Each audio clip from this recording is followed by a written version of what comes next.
You know that friend who can't drive past a parking lot without slowing down to check out what's sitting in it? That's not a hobby. That's a personality type, and you're about to see exactly which one you are. Let's start with the speed guy. Every friend group has one. He's the guy who knows the 0 to 60 time of a car he'll never own, who watches drag race videos at 1 a.m. instead of sleeping, who genuinely gets excited talking about turbo lag like it's a personal betrayal. Here's the thing that's wild about this guy, and I mean actually wild. Studies on car enthusiasts have found that just looking at pictures of fast cars lights up the same part of the brain that lights up when people see attractive faces. Same reward center.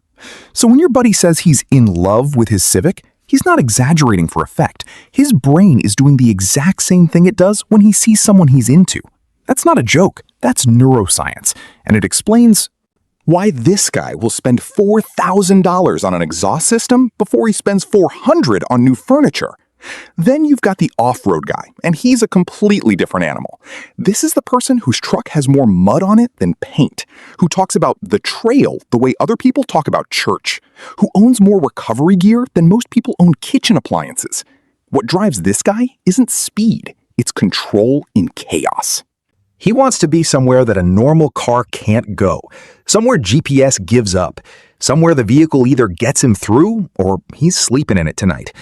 There's a stubbornness to this type that you don't see in other car people. He's not trying to impress anyone at a stoplight. Half the time, nobody even sees what he built because it happened 40 miles down a dirt road with no cell signal. That's the whole appeal. It's proof, just for him, that the thing works, and he built it right. Now, the classic car guy is a whole different emotional world. This isn't about performance most of the time, and it's definitely not about efficiency. This is about time travel. Every scratch on that 1969 whatever it is has a story, and he will tell you that story, whether you asked or not. What's actually happening with this guy, psychologically, is nostalgia mixed with legacy. A lot of classic car guys are chasing a version of a car their dad had or their uncle had, or the car they saw in a movie when they were 9 years old and never forgot. It's not really about the car. It's about being able to sit in a piece of a memory and turn the key. That's why these guys get so emotional at car shows. They're not showing off metal. They're showing off a feeling they've been carrying around for 30 years. The JDM and tuner crowd is its own universe completely. This is the person who imported a car from Japan that most Americans have never heard of, who knows what kooky and zenki mean, who has genuinely strong feelings about which generation of a specific engine was the best one. This type gets made fun of a lot, mostly by people who don't understand that this is basically a craft. It's part mechanical skill, part art project, part inside joke with a very specific online community. The identity here is built around being early, being specific, being deep into something before it's mainstream. When one of these cars finally blows up in popularity, the true tuner guy is almost annoyed about it. He liked it better when only 10 people at the meet knew what he was talking about. Now let's talk about the luxury car owner, because this type gets misunderstood constantly. People assume it's all ego, and sure, sometimes it is. But a lot of luxury car people aren't chasing attention. They're chasing comfort and proof to themselves mostly. This is often someone who grew up without much, who remembers exactly what it felt like to worry about a car breaking down on the way to work, and now that they can afford something that just works, quietly, every single time, that reliability feels like peace. The badge matters less than people think. What matters is the seat heater turning on the second you sit down and never once wondering if the car's going to strand you on the highway. That's not vanity, that's healing an old wound with leather and climate control.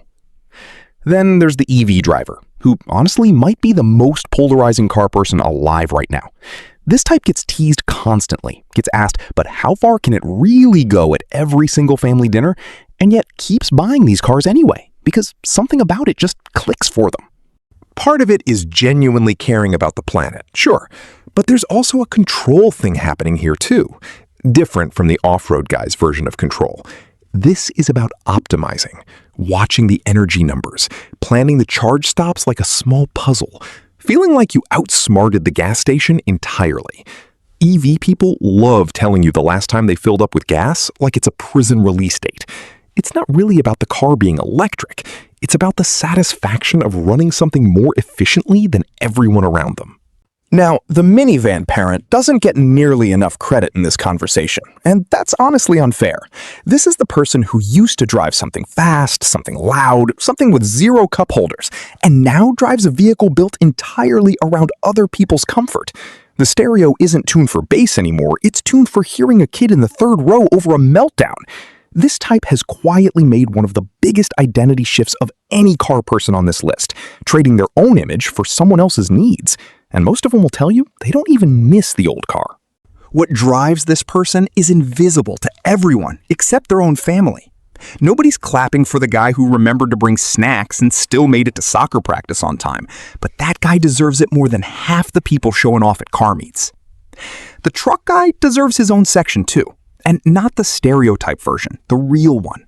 Yes, some truck owners never haul anything heavier than groceries. That's true and everyone knows it. But a huge chunk of truck people genuinely need that bed and that towing capacity. And for them, the truck represents capability. It's the tool that lets them not depend on anyone else. Need to move a couch, haul a trailer, tow a boat, help a friend move apartments on short notice? This person can just do it. There's a quiet pride in being the guy people call when they need help.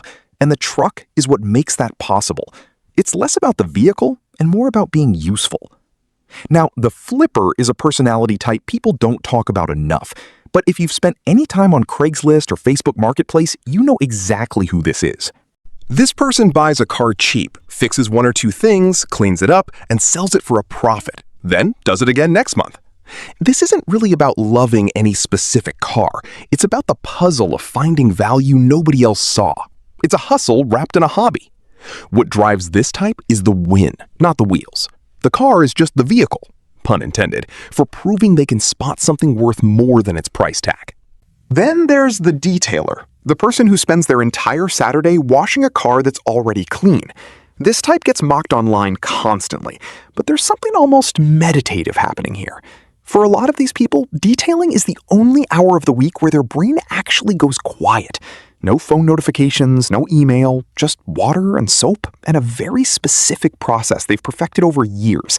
It's less about the car looking perfect and more about the process of making it perfect.